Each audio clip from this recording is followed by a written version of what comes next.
One of the biggest threats to your security, privacy, and anonymity online is potentially, unfortunately, your own government. This threat is coming from a number of fronts, but two main fronts. One is the push to weaken and regulate encryption, and the other is to legalize and, I guess, legitimize mass surveillance and spying on its citizens. Many countries are talking about implementing policies that limit encryption and policies to legitimize and legalize spying that has been going on anyway illegally for years. And in fact, by the time you listen to this, because it's moving so fast in your particular country, things may have changed and it may now be more legal to spy on you, and encryption may be regulated to a further extent. This regulation and mandating of insecurity and legalized spying is going on in many places: United States, the UK, China, Russia, Brazil, India, etc. The UK has got the Data Communications Bill, which includes recording 12 months of internet history and other Orwellian measures. Other examples that show the tide of change in other countries: you have WhatsApp being banned for 48 hours in Brazil because of the encryption by the government. India has some very strong ideas on limiting encryption. Kazakhstan illegally requiring backdoors. Encryption is fundamentally mathematics. It cannot be banned. The horse has already left the stable. It's been created. It cannot be weakened just for a terrorist or a criminal or for someone who you want to have weak encryption. Those people will just use the strong encryption that's already out there, and everyone else will be stuck with weakened security and weakened encryption because they're forced to use the weak encryption. If it is weakened or backdoored, it is weakened for everyone, including the hackers trying to compromise our systems. Something like this was actually tried already. It was the crypto wars in the 1990s.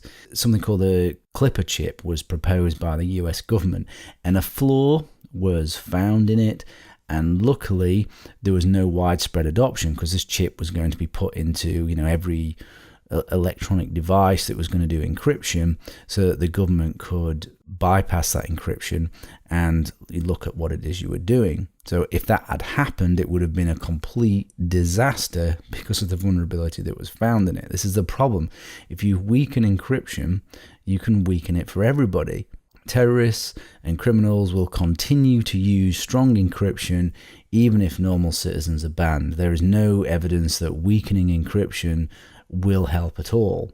And to add to all that, we have no feasible technical way of achieving this. Unfortunately, all of this stuff is perhaps too complicated for people to really grasp, those people that make decisions on these things, or maybe they do understand it, but because of political agendas, they're still pushing forward. This is Matt Blaze speaking to a US congressional committee on the infeasibility of these plans. And it's definitely worth a watch. So I'm going to play it now. It's only 5 minutes long. Dr. Blaze, 5 minutes to you. Okay. Thank you, Mr. Chairman. So as a technologist, I'm finding myself in the very curious position of participating in a debate over the desirability of something that sounds wonderful, which is security systems that can be bypassed by the good guys, but that also reliably keep the bad guys out. And we could certainly discuss that, but as a technologist, I can't ignore this stark reality, which is simply that it can't be done safely. And if we make wishful policies that assume and pretend that we can, there will be terrible consequences for our economy and for our national security. So it would be difficult to overstate today the importance of robust, reliable computing and communications to our personal, commercial, and national security. Modern computing and network technologies are obviously yielding great benefits to our society, and we are depending on them to be reliable and trustworthy in the same way that we depend on power and water and the rest of our critical infrastructure today. But unfortunately, software-based systems, the foundation on which all of this modern communications technology is based, are also notoriously vulnerable to attack by criminals and by hostile nation states. Large-scale data breaches, of course, are literally a daily occurrence, and this problem is getting worse rather than better as we build larger and more complex systems. And it's really not an exaggeration to characterize the state of software security as an emerging national crisis. And the sad truth behind this is that computer science, my field, simply does not know how to build complex, large-scale software that has reliably correct behavior. And this is not a new problem. It has nothing to do with encryption or modern technology. It's been the central focus of computing research since the dawn of the programmable computer. And as new technology allows us to build larger and more complex systems, the problem of ensuring their reliability becomes actually exponentially harder with more and more components interacting with each other.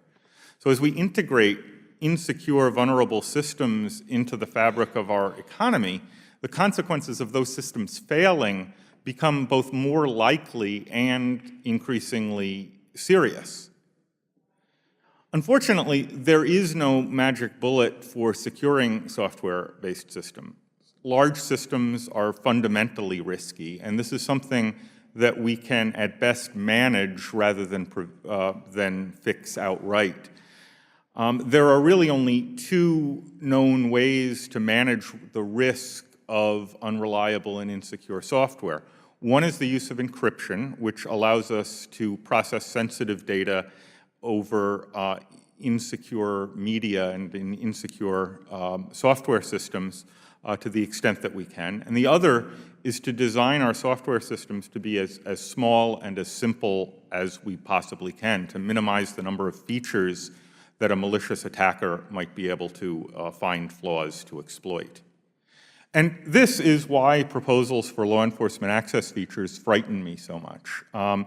Cryptographic systems are among the most fragile and subtle elements of modern software. We often discover devastating weaknesses in even very simple cryptographic systems years after they're designed and fielded. What third-party access requirements do is take even very simple problems that we don't really know how to solve and turn them into far more complex problems that we really have no chance of reliably solving. So backdoor cryptography of the kind advocated by the FBI, might solve some problems if we could do it, but it's a notoriously and well-known difficult problem. We've found subtle flaws even in systems designed by the National Security Agency, such as the Clipper chip 2 decades ago. And even if we could get the cryptography right, we'd be left with the problem of integrating access features into the software. Requiring designers to design around third-party access requirements will basically undermine our already tenuous ability to defend against attack. It's tempting to frame this debate as being between personal privacy and law enforcement, but in fact the stakes are higher than that. We just can't do what the FBI is asking without seriously weakening our infrastructure. The ultimate beneficiaries will be criminals and rival nation states. Congress faces a crucial choice here to effectively legislate mandatory insecurity in our critical infrastructure, or to recognize the critical importance of robust security in preventing crime in our increasingly connected world. Thank you very much. This here is a good paper to read. It's from a number of top crypto experts, including some of the people that actually design the crypto that we're going to talk about on the course, on why mandating insecurity is a bad idea. So if you want to dig deeper into that, give that a read as your homework. Another quick document that you can read is the case against regulating encryption technology, only a couple of pages. And to give you more of a background, this is a good read. This is the 9 epic failures of regulating encryption. There's a great report to give you an idea of the number of crypto products that are out there by Bruce Schneier. This is his worldwide survey of encryption products. Give that a Google. There's a PDF version which is here. There's also an Excel version. The Excel is pretty cool because you can sort by the type. So you can look at all the different types of crypto products, and maybe when we get to those sections and those products, you can see all the ones that are out there. It finds 865 hardware and software products incorporating encryption from 55 different countries. So obviously, if you have a law in one country, it's not going to affect all the other countries, and people can just use the crypto from whichever country they choose to use it from.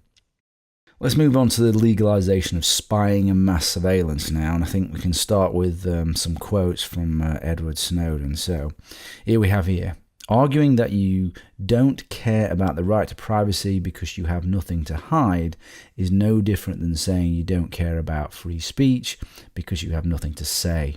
He continues, people who use the I have nothing to hide line don't understand the basic foundation of human rights. Nobody needs to justify why they need a right. The burden of justification falls on the one seeking to infringe upon the right.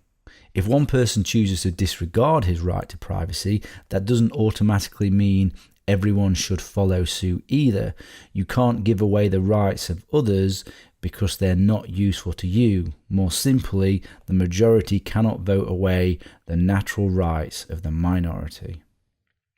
My view is this: when people know they are being watched, they are being spied on, they alter what they do. They are no longer free. Terrorists want us to lose our freedom. By creating mass surveillance to prevent terrorism, by creating that mass surveillance infrastructure, we lose the very freedom we are trying to protect. But the counter-argument to this is that we will be more secure from mass surveillance. We'll be more safe from mass surveillance. But the evidence is thin to support that. The former head of the NSA Global Intelligence Gathering Operations is a guy called Bill Binney. He says that mass surveillance interferes with the government's ability to catch bad guys, and that the government's failure in terms of 9/11, the Boston bombing, the Texas shooting and other terrorist attacks was because it was overwhelmed with data from mass surveillance. For me, the issue of mass surveillance is about giving away too much power to a government. Key questions to consider and to ask: can you trust all the people, government officers, agencies, companies and contractors with your personal and private data gathered through this mass surveillance? Can you trust that they will always have your best interests at heart, and that they will act justly with this power, this new power that they will have? And not just now, but in the future and with your children, because your children will inherit a watched world. This data will be kept, and any slight deviation from what is considered acceptable could be used against you if you oppose those in current power. Consider the civil rights movement. If mass surveillance was going on during that political movement, how would it affect a political change for black people in the United States? Would civil rights have happened much slower, more violently because of the mass surveillance, or would it have been crushed completely so that it wouldn't even exist now if we had mass surveillance? Things to consider. Also, consider donating to some of these privacy causes if privacy is something that you are particularly interested and passionate about. Regulating encryption, mandating insecurity, and legalizing spying is unfortunately an active threat that's potentially on your threat landscape that you need to be aware of. If your ability to use encryption is reduced, then your security will be reduced as well, and you will need other mitigating controls.